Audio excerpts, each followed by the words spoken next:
Welcome to the Starship Lorecast. That's the new one I came up with, Dave. I'm Tom. This is Dave. We are co-pilots of the Starship Lorecast. Did I say that last time? It's been a few weeks.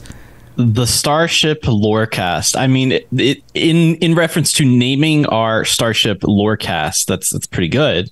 But I think this is the first time you've come up with it. Okay, I couldn't remember because it felt so natural when I was thinking about what I was going to say on the intro, and I was like, wait, have I said that before? That seems like, you know, sometimes you're just like, wait, that was super obvious. Why hasn't that happened yet? Why haven't we done that?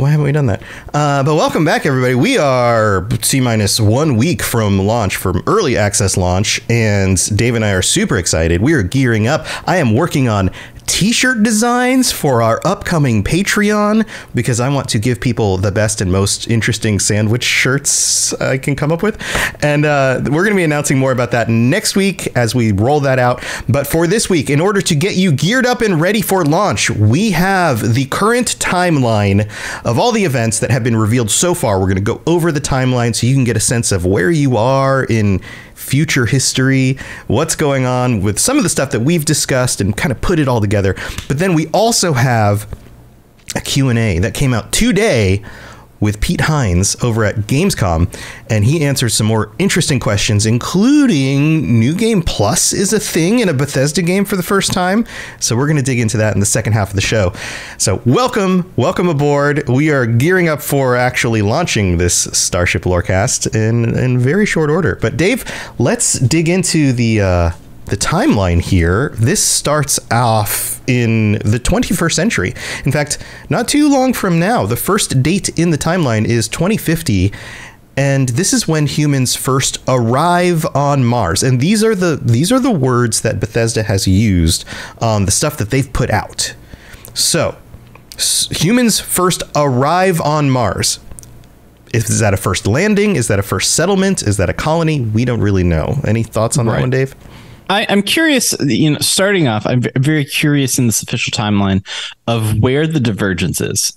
Fallout has a divergence timeline that kind of like around World War II, things kind of go, ooh, ooh. So I'm curious if there's something. How did they go? Ooh, ooh. Okay. I'm curious if there's something divergent with our current time. Like, does that where the diverges? Does it diverge more towards, the space race, like the original space race of, first one, the moon is a rotten nation. Right. Did we get USSR and America? Yeah. Did we get like changes to the Cold War or any of that kind of stuff? So that's a good question. Right. Did it diverge in the 60s and the 70s, or does it diverge roughly today? And we're just now looking into a potential future. Right. I guess that's what I'm curious about when it comes to these first kind of events. Right. So the next date on the timeline is 2100, exactly 2100. By this time, humans are living in space. Another very simple description that leaves a lot of questions. Are we living in space as in people are now creating hotels or like, I don't know, space stations that lots of people can go to? Is there settlement on the moon? Does that count as living in space? Or did something happen? Like, did we go through some catastrophic war or maybe global warming and people are now evacuating the planet and space is humanity's new home at this point?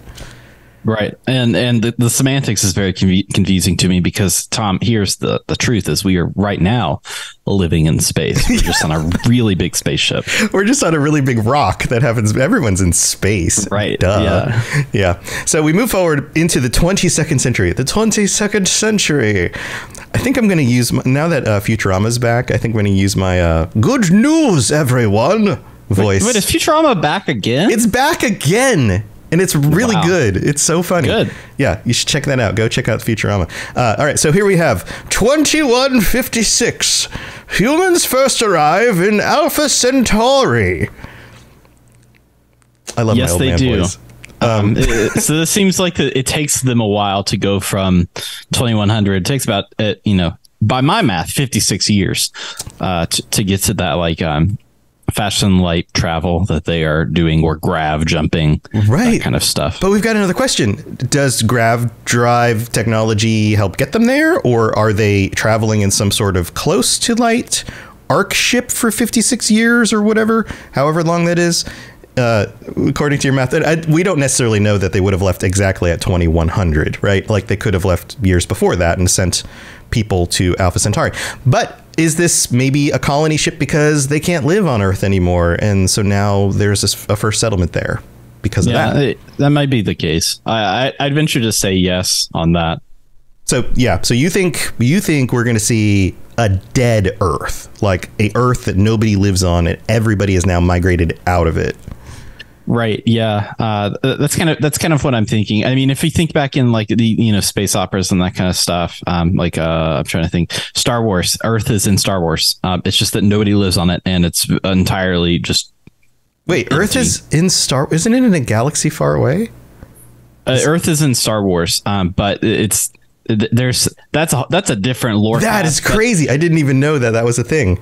That's a different lore cast. Okay. But yeah, Earth is in Star Wars. It's where the humans came from. And then everybody just kind of like goes away.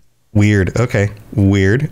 All right. So let's move on the timeline a little bit further. Mm-hmm. We've got, that was 2156, 2059. 3 years later, the United Colonies are established. So they get to Alpha Centauri, and within the first 3 years, they form the United Colonies. We've talked about the United Colonies, and so this is their origin. No other detail on that on this one. Let's move on to 2160. New Atlantis is founded on Jemison in Alpha Centauri. So they've now landed on Jemison, obviously, and founded the city of New Atlantis. 2161, New Atlantis becomes the capital of the United Colonies. So within another year, it's deemed the capital. It must have grown in population fairly quickly, I would assume. But if it's a colony ship that landed and just kind of everybody got out and built a city, then within a few years, I can imagine that kind of going right. Like that. And I mean, that's only a 5-year difference from when they first arrived in that system to like when they have built a city that's worthy of a capital. So that's pretty, infrastructure wise, if we think about, common infrastructure, right. It's pretty fast. Yeah, it's pretty fast. 6 years later, 2167, Aquila City is founded on Aquila in Cheyenne by Solomon Coe. We've talked about Coe and that name and the statue and all of that stuff. Mm-hmm. So within just 6 more years, you clearly have the settlements and creation of these other cities and in different places. So people are going more about into different star systems just outside of, the Alpha Centauri system. Right. So now, were these different ships that left at different times and got to different places, or were they part of an initial group that divided and went to different locations? We don't know, but we'll be digging into that. 2188, Solomon Coe invites Volii to join Cheyenne in an alliance. And then also the corporation Chronomark, manufacturer of a line of smartwatches, is established. Chronomark is, I think they're the people who do the watches that we'll end up with. Watch, right. Yeah. And that seems like that's a part of the UI. It seems like that's going to be a thing that is featured in the game. But I like the idea of like them including on the timeline of like American history, be like, this is when Timex started. Right. I was expecting something like, this is a starship manufacturer gets established on this planet or something like that, right? No, it's a watchmaker. Also, Volii, Volii, I'm hoping I'm pronouncing that correctly, is a star system with 6 planets and 5 moons, and it's part of the Freestar Collective. So it's not a person, it's actually a place. Then we have, go ahead, Dave. Well, Volii is also the where Neon is located. Right. Right. The star system that it contains. Right. So, some stuff going on with the whole Freestar Collective and all. Right. All of the different unifying, but yet still diverse and different. Everybody's groups. picking a side. Yeah, that seems to be that's what it's building to. 2189. So 1 year after that, the Freestar Collective is established. So now they've been organizing things for the last year. Seems like we've got the establishment. 2194, the United Colonies positions the Clinic Star Station around Deepala in Narayan. The inhabitants of Narayan demand that the UC remove the clinic, and when the UC refuses, they vote to join the Freestar Collective. This is the space station that we end up seeing. It goes through some changes, and we'll get through that in the timeline, but this is the space station that we see in the artwork initially. And it's called here the Clinic, and it seems that the United Colonies are not necessarily wanted everywhere. That even by putting a space station near another planet or location, people were like, nope, get that out of here. Right. And that's, history of frontiers. Like whenever an imperialistic force moves in, whether it be good intentions or not, they're not necessarily wanted. Yeah. So I'm sure we're going to see more about the details around that. And this seems to begin conflict that kind of builds and grows over time. So within the next year, 2195, the Freestar Collective mobilizes to protect Narion from the UC. And I don't know if it's Narion or Narion. I mean, we'll find out. The American in me wants to say Narion. Narion. But it might be Narion. Within the next year, 2196, in response to the Freestar Collective's mobilization, the UC deploys a fleet to Narion. The Freestar Collective responds with its own fleet, and the Narion War begins. So just within 2 years of the clinic being placed at this location, war erupts. And if we look back in the timeline, this is only 30 years after the founding of Aquila City and a little bit more from the founding of New Atlantis. So within 30 years, they are in open warfare with each other. Right. So that was 2196. Into the 23rd century, 2216, the Treaty of Narion is signed. So this is 20 years later. Let me do my math. 20 years later, after the war starts. The war lasts for 20 years in space with future technology that must have been catastrophic. The Treaty of Narion is signed by the United Colonies and the Freestar Collective, ending the Narion War. The treaty also marks the first formal use of the term settled systems. So I feel like that was probably something that came up in the text of the treaty to define these are settled systems and these are not settled systems, and therefore you have authority here and we have authority here, or something like that. Yeah, I think you're right of where that authority lies. I think that it's interesting to go back and look at some of the stuff that Bethesda has kind of talked about with this treaty. It seems like that this treaty facilitates some stuff in the game that's kind of outlawed. It seemed like that this treaty was like, hey, we do this, then you can't do this and you can't do this, which we've talked about mechs before. And it seems like that this treaty basically says, hey, Freestar Collective, you can't use mechs anymore, but also the United Colonies was using weaponized animals that they were like mind controlling or some, space magic situation. They were effectively using aliens to attack. So it was like, mechs versus alien. Pokemon, like Pokemon versus Gundam. Yeah, it seems a little more ferocious than that. But this seems to be kind of a basis for what establishes these settled systems, this treaty itself. Yeah, and to answer some of our questions, we were speculating about the mechs in the previous episode. Thank you to those of you who responded and said, yeah, they put out some information about how they aren't mechs in the game, or at least you can't be in the mechs, but there are the remains of old mechs in certain locations and that kind of thing. So this seems like it plays into the war here. And then we have a follow-up. Within 5 years, 2221, the Freestar Rangers are established, and they are a peacekeeping unit. So I guess if you have a Wild West, then you need some lawmen to patrol the Wild West and keep everybody in line. Right. And just the name it makes me think of Sunset Riders, like that old game. But yes, if you're gonna be able to police these different areas on their frontier, which it's all kind of loosely connected, it seems like you're going to want to have some marshals that are out there taking care of some stuff. Right. And then we jump ahead to 2275. We jump another 54 years into the future. Constellation is founded by Sebastian Banks. The Lodge, Constellation's headquarters, is built in New Atlantis. And as we know, the main quest line is going to focus a lot on Constellation and what Constellation is researching. So this begins the origin of that organization. And it seems like that there could be something that, like an event that happens or a finding that facilitates that founding of Constellation itself, because you're not going to all get together and be like, hey, we're all interested in this. Let's start a little club. Like, these seem like some pretty powerful people in Constellation. So I think that they're all kind of rallying around an event or something. Right. Unless Or at it's least just information. like a frat on a college campus, and we're all just going to get together because that's what the chapter says and throw a big kegger. Sure. Or information, or at least hints that there might be more out there. If we jump ahead in the timeline, we know that Constellation acquires its first artifact in 2310. So that's another 40-ish years in the future. So they don't have an artifact yet, but maybe there's knowledge about artifacts at this point, or some alien civilization that might be leaving hints on some of these planets that there's something else out there. And so they've now formed in order to investigate more of that.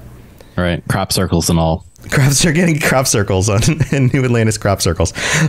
So if we jump up to, let's see, 2305, the 24th century, Barrett joins Constellation. So we're starting to get lists of some of these individuals that we will end up meeting in the game.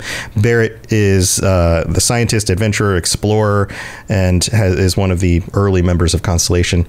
You see him in a spacesuit. He's spacesuit looking guy in one of the it seems trailers. like from what they've talked about, he's kind of the first person that you meet that's from Constellation. Right. He had like he had the cool lines, didn't he? He had the I don't know. He seemed like a cool guy, if I recall. He seemed like a cool guy. Yeah. First impressions and all, seemed like a cool guy. Yeah. I'd give him a bid, So 2307, the Freestar Collective begins farming on the planet Vesta in Lunara. This is another system. 2308, the United Colonies objects to the Freestar colony in Lunara, claiming that Freestar expanding into a fourth system is a violation of the Treaty of Nerion. After diplomatic talks stall, the UC besieges Vesta and kills all of its defenders. And this begins the Colony War. So the Nerion War is a precursor to the Colony War. The Colony War is what we've been hearing about in some of the trailers and people talking about, never forget the Colony War. And we're getting closer to the actual timeline of the events of the game, and we're within, clearly, individuals' lifetimes of those events. So, and it seems like, and to correct myself, I misspoke on the Treaty of Nerion. This seems like the Colony War. Whenever that ends, that's when those no mechs, no mind controlled aliens take place. Oh, okay. So that's the I'd Colony that War wrong. treaty. Before we start writing in, before we start correcting me, just know I've corrected myself. I'm a constant state of improvement. That's what I tell my wife. That's good. 2310, Constellation acquires its first artifact, which we mentioned before, but it is stored in Constellation's archives without further study, which is curious. Why did it just get put away somewhere and was it kept from some of the members who would have been interested in it? Were people unaware of the importance of the artifact at that point, and it wasn't until later that maybe they became more aware of what it actually was? There's some vagaries around that. 2311, the Battle of Cheyenne occurs. A flotilla of military and civilian Freestar ships manages to defeat UC Navy forces, and the Colony War ends. We're not given any other details here about any of the other conflicts. This war is a lot shorter than the Nerion War, and what the terms were specifically beyond some of the stuff that you mentioned for the ending of the war. Any thoughts on that, Dave? I'm interested to see what the impacts of the Nerion War and the Lunarna War, or the Colony War as they're calling it. I'm interested to see the impacts of these. I think that those are going to be some of the, you hold grudges, in previous wars. And I mean, look how Americans think about the Union and Confederacy today. Even though that was like 5 lifetimes ago. Yeah. Right. The wars in this game happened much closer than that in the American current. Well, maybe not 5 lifetimes ago. That someone's going to correct me on that, but it's been generations and generations at this point. Right. This kind of, animosity, I think, still is seated. So I'm curious to see what that plays out in the game, how that affects political factions, cities, and your interactions with the Constellation. Yeah. So next on the list, 2315, so within 4 years of the ending of the war, the UC Vanguard is founded. This is the Department of the United Colonies with the civilian navy in response to the Freestar Collective's use of civilian ships during the Colony War. This is one of those big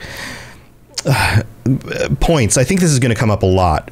The Freestar Collective uses citizen ships, and then the United Colonies are going, well, we need to do something similar in order to combat this. So we're going to have a civilian navy, people who can sign up, use their own ships, like which we're going to do, and then be able to use those for future conflicts.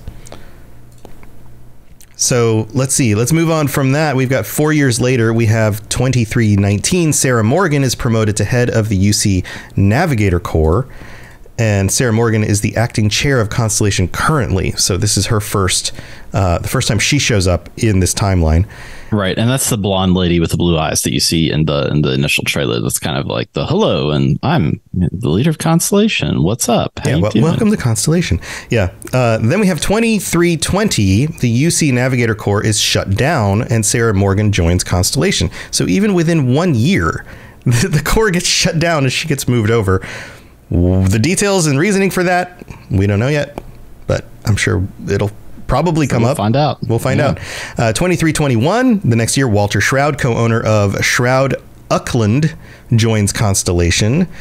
Walter is the co-owner of this ship manufacturing company, and the wealthy-looking guy, if you remember what the different people look like. The Rish Bish.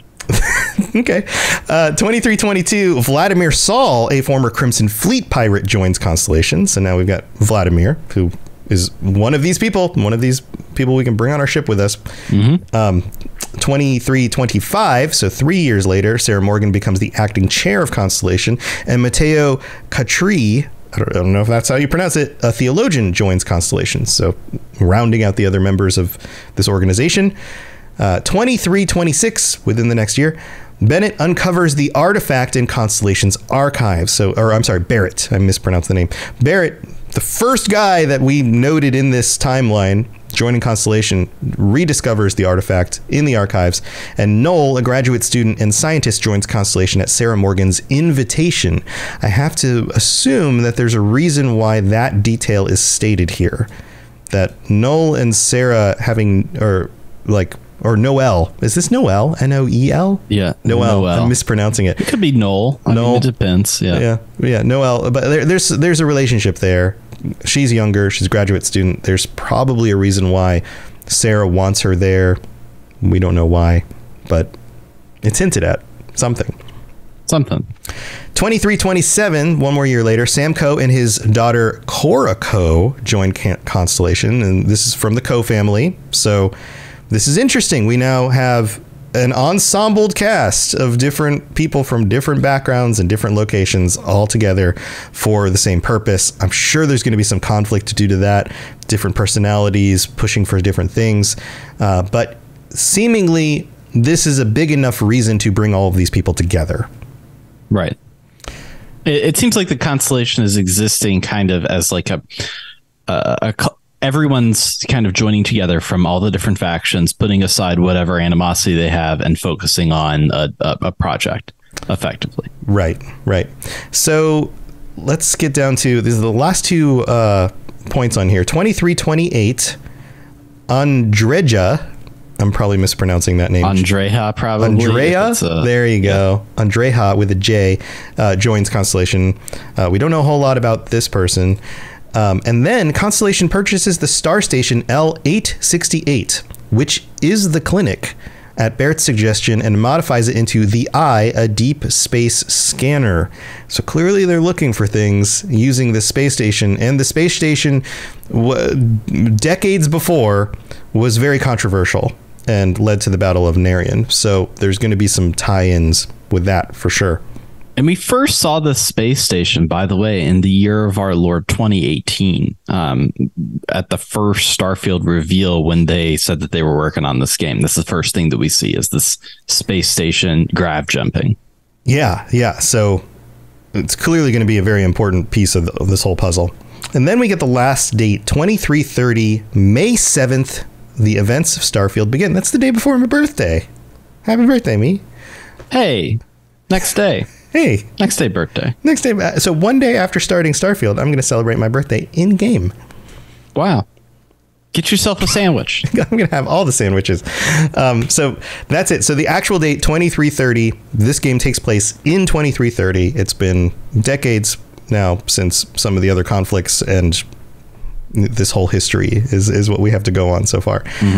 But we do have more information about Starfield coming up in just a second with Pete Hines and his Q&A session that he just did at Gamescom. And I'm excited to see that. And according to some of the other information that's come out recently, we will be getting a lot more detail on this stuff. Obviously, it probably goes without saying, but a lot of the main questline stuff and the locations that you can go visit, like the museum in New Atlantis, gives us even more details on the history of these conflicts and some of the other stuff that's going on. So you should be able to just go in the game and travel to a place and then just learn a whole bunch of stuff, which makes sense for a Bethesda game when you can usually open up a terminal or open up a book and get kind of a brief history of something. So right. I'm looking forward to diving into all of that. Also, just a reminder that if you are interested in helping support this show, we've got a few things coming up. We're going to be launching our Patreon once the game comes out, and we will have tiers where you can join us and get ad-free episodes. You'll have access to all the older pre-release episodes. Those are all going to get moved to the Patreon.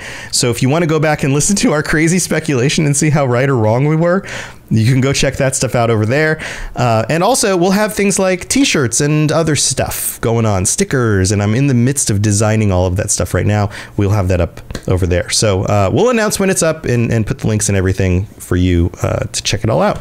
Also, if you'd like to leave us a review on Apple Podcasts, that would be a wonderful way to help support the show and let people know, hey, this show's worth checking out. This is why I like it. Those kinds of things. So 5-star reviews will get read out in the future. And anything else you want to share, Dave? Anything else coming down the pipeline for this show? Yeah. Oh, we've got our plan for the post-release episodes. Yeah. So we're moving our recording date to Friday of next week so that we can get some time in the game before we release an episode. So you can join us at 2:00 on Friday of next week, which is kind of crazy that's coming around the corner, to hear some of our first impressions of Starfield. And then I believe that we're having some guests on that we'll announce at a later date to talk about Starfield in the first month. I think September, we're just going to focus on impressions, getting a feel for the game. We're not going to be able to do a lore deep dive without, putting some time into it. So expect that later on. We also don't want to spoil too much because we know a lot of people will be getting into the game in those first few weeks and want to explore and uncover a lot of things for themselves. So we don't want to kind of step on people's toes. We don't want to be like, oh, check out all this information that's so spoilery, and now it's going to ruin your playthrough. Because when Boba Fett shows up at the end of this game, holy crap! Wow, that's super nuts. Star Wars also in this universe. So we're very purposefully doing that, but don't worry, we will eventually get into deep dives into different pieces of the lore and content. If you've listened to the Fallout Lorecast or the Elder Scrolls Lorecast or any of the other lore shows that I've done, it'll be very similar to that. We're going to take on a topic and then dig into it and probably reveal things that you may not have discovered in the game. So stay tuned for all of that. All right, Dave, would you like to go through and highlight the QA summary from Pete Hines? Right. So Gamescom is coming up. It's right now. It's happening currently as we're talking. So they've been doing some different Starfield press, but Pete Hines had a Q&A, and I'm kind of going to read a summary of what he had to say about Starfield. Just some various quotes across the board with some reactions here. Pete Hines says that the game, as he calls it, doesn't really start until after the main quest, and says that the main quest is his favorite Bethesda main quest ever. I'm curious what that means about the game. I'm curious if stuff is so high priced, like ship customization, base building, resource management stuff is something that's like higher level play as opposed to the main quest, which is just getting you through some of the locations in game. I wonder, I'm still wondering if it's kind of like Skyrim, where you have to follow the main quest to a certain point, and then that opens up like, oh, you're the Dovahkiin, and oh, you have these powers, and then you can break away and do other things, and then come back and do the main quest. So like, I don't think he means you have to play all the way through the whole main quest, and maybe that takes you 30 hours to just do the main quest content before you can do other stuff, because that's not how they design their games. Right. So I would imagine that what he's actually really trying to say here is, Like you can get through the main quest, but then there's just so much other stuff. Like the bulk of the game is well beyond just doing the main quest. Right. I think you're right. And I think back on a lot of Bethesda games of like where that content is, where, you know, to me, like Fallout has always been about the main quest and about like you're pulling in a bunch of different resources to solve the problem at the end of it. But Elder Scrolls has really been about, oh, this is the main quest. This is where you get to like, here's the core mechanic of the new game, whether it's Oblivion Gates, Dragon Shouts, that kind of stuff. And it seems like that's going to be similar to this. Probably something revolving around space magic. Space magic. That's my speculation. So we'll see if I'm right about that. Yeah. So I think we're from what I've seen out there, we're getting space magic. In fact, people have dug into the files and there's names for some of the different powers and they're all very gravity based. I'm not going to spoil, but we do know that there's gravity powers. They've shown it. Like, this isn't really a spoiler. They've shown it in the trailer. Like you get gravity powers at some point, right? But there's like, I don't know, 34 of them or something, and they all have different abilities. But it makes sense. This game's equivalent of Dragon Shouts. Right. So it's kind of talking about his gameplay experiences. He says that he once accidentally got sucked into the vacuum of space because he boarded an enemy ship and the pilot took off. Yeah, I have to imagine he left like the door open and the ship took off, and then once it was out of it was out in space, it was like it probably loaded, right? Like right. You're on the ground in atmosphere, and then now you're in space, and the doors open, and like boom, all the physics kick in, and poof, you get sucked out. It's funny. That's great. He says there's multiple passive points of interest across the galaxy to find. So an example he gave was a set of farms where the people give resources to people on other planets, which, that's kind of like a living system, that kind of stuff. In addition to planets, he also said modders will be able to create planets. That's cool. I mean, you really could just build a Star Wars planet, like Coruscant. There you go. Boom. Built. I'm very curious into what the modding tools are, what people are going to be able to come up with, because I feel like that there is a unique level of storytelling that you can fit into the world where you don't have to be connected to this, the Boston, you don't have to be connected to Skyrim. You're kind of like in this universe. So you could create an original story, something like the original Forgotten City, that kind of stuff. I'm very curious what modders can come up with. Yeah, we're going to see a lot of creativity. Right. Moving on, kind of going through these. Certain companions will get annoyed with you if you do bad things, even companions who are really close to you. That sounds about par for the course. Right. Yeah.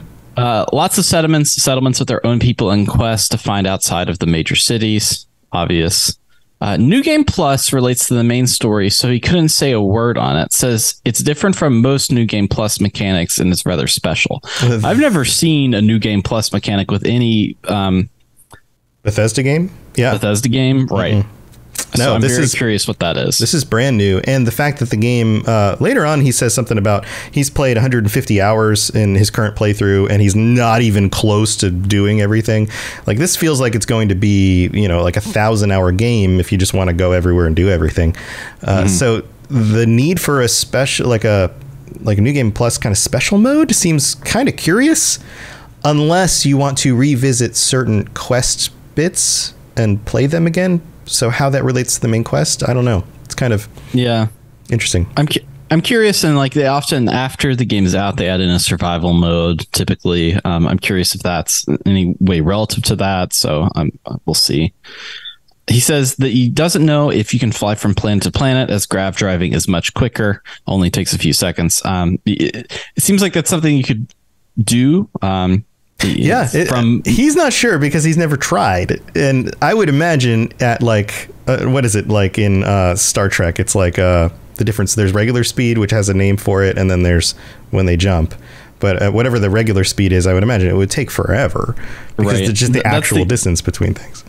That's the funny thing I think about playing on No Man's Sky is you can do that. You can fly to other planets, but it'll give you a time, like an ETA, and if you don't like do the space jump, it'll be like 22 hours until you reach this planet, and it's like counting down. It's like, all right, we'll do the space jump, and it'll take 10 seconds, and you're there. Right? Why would you do that? It's interesting if you can or can't, I guess, from a technical standpoint. But if you never wanted to, because it's going to take so long to do it, then right? Why? I would imagine that maybe you just don't make that physically possible in the game because it's no one's ever going to want to do it. Kind of, so I don't know that to me, that doesn't matter really. It's just kind of a curious thing to know. So moving on, weapon mods combined with skills are really diverse. Said that he felt like Iron Man at one stage. To me, that's obvious. Yeah. I wonder if that's because he was flying, or maybe he ended up with ways of like shooting lasers out of his hands or something. That's probably it. That's what I'm thinking. Pew, pew, pew, pew, pew. Yeah. Yeah. That's cool. You can get bounties put on you, but there are ways to undo them. That's kind of like Elder Scrolls. Yeah. Right. Mm-hmm. Museum on New Atlantis explains the lore of the game, the Colony War, what happened, etc. Yeah. I'm curious about the museum. I want to go on a tour. Yeah, that sounds cool too. Oh, and to answer a question in chat, Leah of Gnissis asks, basically says, I'm curious if there will be aliens in Starfield or if it's mostly about humans. There are alien creatures on planets, and there are lots of them. We're going to talk about that in a minute. It's mostly about humans. The people that you interact with all the time are humans. So it's not like we're going into like a Star Wars universe where like every other person you meet is some other race. But it seems like the main quest line and the story revolves around some sort of intelligent alien race and artifacts that they've left out on these planets. So what the interaction is with them, if they're still around, if they're a long dead society, any of that stuff is still unknown. So it seems like there might be intelligent races out there. We just will be uncovering information about them through the main quest line. So, right. He goes on to say that the boost pack skill is really important and fun. We've seen some photos of that. Yeah. The adoring fan cannot become a robot. I don't know why somebody would have asked that question, but okay. That's a little weird. There's an enormous amount of creatures, and he has no clue how many are in the game. Okay. So I feel like that we're going to get some procedural stuff with that. Yeah. Clearly, a few times people are asking questions that are just beyond the things that he's even thought about finding the answers to, like specifically how many different creatures are there in the game. He's like, I haven't counted them up. I don't know. There's a bunch. So also has no clue how long it would take to 100% the game. Says after 150 hours, he isn't even slightly close. Somebody that's put 400 hours into, Elder Scrolls games, easily more now at this point, you don't 100% those games. Yeah. And if you do, it takes you 500-600 hours. So, right. And this game's bigger, considerably bigger. So I would imagine that, like, this is a game we're going to be playing at least for the next decade. Like, right. Holy moly. Right. Lots of mod support post-launch. That's great. It's great to hear. Moving on to mission boards. Mission boards can ask you to build outposts on planets. He gave a hilarious example where the mission board gave him a quest to take 2 people across to a different space planet, like a space taxi. And after 5 hours, he found the 2 people still on board his ship and realized he had completely forgotten to take them off to their destination. That's great. That makes me wonder how many of those missions there are, and if you could just keep on packing people into your ship and just have like a really crowded ship. Don't worry, we're still going there. Everybody calm down. Get to work. I just got to do some other stuff real quick. I'll be with you in a minute. That's great. There's another question in chat. GS or G Spot Fitness. I think that's a very interesting name now that I say that out loud. Is there going to be a server outage when the game drops, or have you prepared for it? The only server outage would be in being able to download the game, because it's not like an MMO where everybody has to be in the same world at the same time. Right. So I don't think that's going to be an issue. If this was a Diablo or a 76 or something like that where you're online, that would be a different thing. But with this, I don't think we have to worry about that. I wouldn't sweat it. And if you're on a platform where you can pre-download, I would make sure you do that. Yeah, I've got it. You can see the icon for it. Ding, ding, ding. Right above me right ding, here. Ding. It's already pre-downloaded, ready to go. So got that 100 gigs of space. Yeah, SSD, very important. That's another thing that they've been talking about recently at Gamescom is, don't put this on a regular hard drive. It will load the assets in. There's too many assets and it'll load in too slowly. So you probably should have an SSD if you're on PC. Right. All right, just a few more questions here, or answers. Right. There's lots of Easter eggs you can expect across the game. There's no level cap, and starter guides are coming out. This is another vague response from Pete, and you have to remember he was in charge of marketing. He changed jobs recently to something slightly different. So he's not a dev on the game. He's also not one of the designers. He's not like Todd, where he's got his hands in every little detail.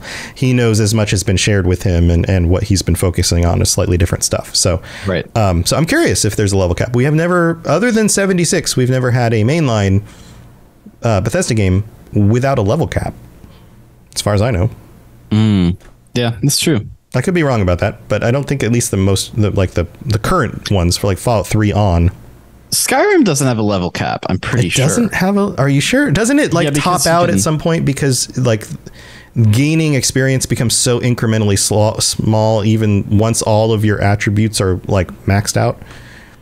I don't know. Not an expert in it, but I remember that you could legendary skills, so you could like refund that and then bring them all back down to 1 and then redo the leveling for that. But I'm not sure. You know, there's like hard cap, soft cap, that kind of stuff. Right. Right. So kind of moving on here, he says that starter guides are coming out in according to a German interviewer, but no clue when. And people on PC who have played the game early said the performance is smooth. Yeah, I've seen a lot of people who got review copies saying performance is great. This is the most polished released game Bethesda has ever done, which is like, first of all, very surprising in a very good way. And we know they've delayed the game multiple times, and clearly that is paying off. So that is exciting because I think that was most people's major hesitation. Yeah, I think that they're trying to make this a flagship, and if you want to have it a flagship, you got to put your best foot forward on launch day. So I am very happy that it's run so smooth. Yeah. So that's everything we know from the Q&A, and thank you for being here in the chat. Some of the questions you have been asking, we actually talked about earlier in the episode. So if you would like to watch the VOD afterwards, go to the Robots Radio YouTube channel. This episode will be up there. Or if you want to listen to the audio version, look up Starfield Lorecast on Apple or Spotify or anything like that. Yeah, I don't think I have any other answers to any other questions. Lots of great questions, but we don't know yet. So thank you for tuning in. Dave, thanks for being here. This is exciting. We're just a week away. We'll be piloting around. Do you have okay, so just 2 questions. Do you have a name for your ship yet? Have you thought about what you're going to name it? A lot of people are using names from other sci-fi series for their ships. And are you going to go with a certain type of build or character design? I'm gonna go, I think, depending on space magic. If space magic is afoot, I want to be space magician. I'm here to be the space magician, but I'm gonna lean towards kind of a roguish pirate, something technology based maybe. I'm curious to once I get in there and see the skills, but I am gonna focus on kind of being, not necessarily Han Solo, but somebody a little more like Jack Sparrow is probably a better. Yeah. You just be drunk all the time? Yeah. Yes. Yeah. I mean, that's while playing the game and as your character. That's right. That's great. That's great. Exactly. So you're going to, is your ship going to be the Black Pearl? No. I'm still thinking on a ship name. Here's the thing, you can overthink that, so I'm not even going to think about it. It's just going to be whatever it is on that day. I'm going to come up with it. Yeah. Maybe it's like, Steven. What if I just like regular names named after ship? This is Steven. Steven, is that one of your companions? No, it's the ship. Oh, yeah. This is my ship, Rachel. Or just name it after like a famous person. Yeah, that would be good. This is my ship, Stevie Wonder. This is Jimmy Carter. Jimmy Carter. Yeah. The Ronald Reagan. Right. Yes. Oh man. Yes. Yeah. You start naming politicians, and that carries different kind of mood, different kind of weight on that one. Yeah. I haven't decided what I'm going to do. I'm probably going to roll with like my default stealthy kind of careful build for my first playthrough, if that ever ends, because this game sounds humongous. And then I'll come up with a name for a ship. But one of the other things I'm going to be doing once this game is released and I've got enough time in it is I did this for Cyberpunk. You know how people put out like builds for characters, like character builds, and they'll be like, okay, this is how you min-max if you want to use katanas or whatever, right? For Cyberpunk, I put out character builds based around specific characters. So like if you want to be John Wick, it's not about min-maxing and getting the most damage. It's about role-playing a character in the world. So this is the John Wick build, and you're going to want to go into pistols and hand-to-hand stuff. Or this is and so what I'm going to come up with for Starfield are different character role-play builds. Like if you want to be Han Solo, this is how you would build out your character, or any other famous sci-fi characters, right? Captain Picard build, whatever that is. I'm going to come up with some of this stuff and put some videos out. So be looking for that. I'll mention them when they come up in the future. And maybe one of those will end up becoming one of my playthroughs on stream or whatever. I'm hoping to stream this as much as I can as well. So please join me here, twitch.tv/robotsradio for that as well. Dave, what else do you got? We got to wrap the show up. Anything else going on? So Rad Rolls is starting, which is my tabletop role-playing game podcast. We are starting on next Friday. So when it starts, we're doing a Starfield mini campaign.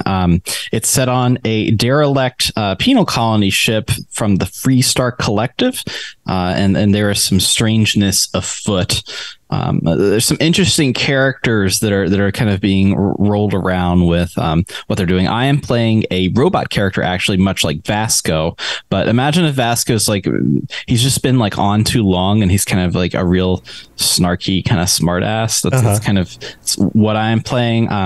And he uses grav drive and gravity technology as a thing. So he's a ship mechanic. He's really good with computers, but his problem is that he's also like kind of magnetic. So things just kind of stick to him sometimes when he's trying to fix stuff. So it's a really fun game. We've recorded some of it. We're finishing it up here soon.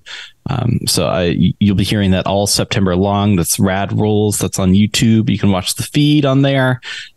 See our little pretty faces talk about it, and on podcast services, Rad Rolls. Awesome. And robotsradio.net for a bunch of other shows, including my other shows like the Fallout Lorecast, the Elder Scrolls Lorecast, the Lord of the Rings Lorecast. I do lots of Lorecasts, so if you want more lore in your ears, then go check those out. You can look them up on whatever podcatcher you listen to shows on. There's YouTube channels for each of them, and you can always just find links at robotsradio.net.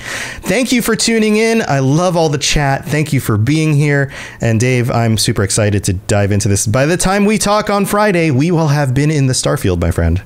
We will have been starting the field. We've been doing this for many years, a few episodes, but I'm very excited. I'm very excited to speak with you on this matter next week. We will speak on this matter next week. We will blast off into the Starfield. Thanks for being here, everybody, and have a wonderful week. I hope you enjoy playing the game as well. We'll see you next time. Stay safe out there. Bye, everyone.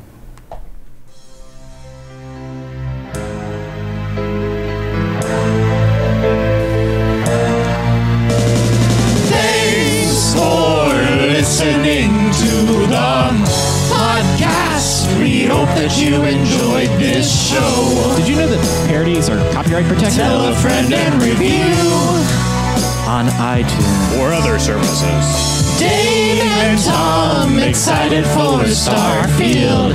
Let's all speculate and wear no shoes. Hey, why aren't we wearing any shoes? Because shoes rhymes with iTunes, and that's the best I could think of.